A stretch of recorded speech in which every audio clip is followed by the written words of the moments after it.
እስቲ እንየው። ተለቅ ያለ ይመስላል ድምፁ። ያ ትልቁ ነው ጋይስ፣ ትልቁ ነው። እንደውም ስንጠብቀው የነበረው ሳይሆን አይቀርም። እስቲ ዛሬ ያገኘ ነው ጋይስ። የኢሜሬቱ ነው የመጣው በሰዓቱ ላይ ስለመጣሁኝ የኢሜሬቱ ነው የመጣው ዛሬ። ትናንት ዘግይቶብን የነበረው ትልቁ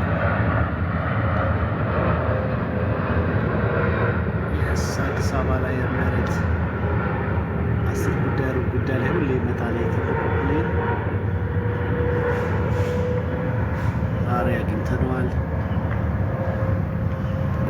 ላንዲንግ ስትሬት ኢንቱ 025 ራንዌይ ላይ ያረፈ ነው። ቀጥታ ነው የገባ ያለው። ዛሬ እንግዲህ በሰዓቱ ከች ስላልኩኝ ትናንትና ዲሌይ ሆኖ ነበር። እስከ 8 ከ10 ጠብቀን ነበር።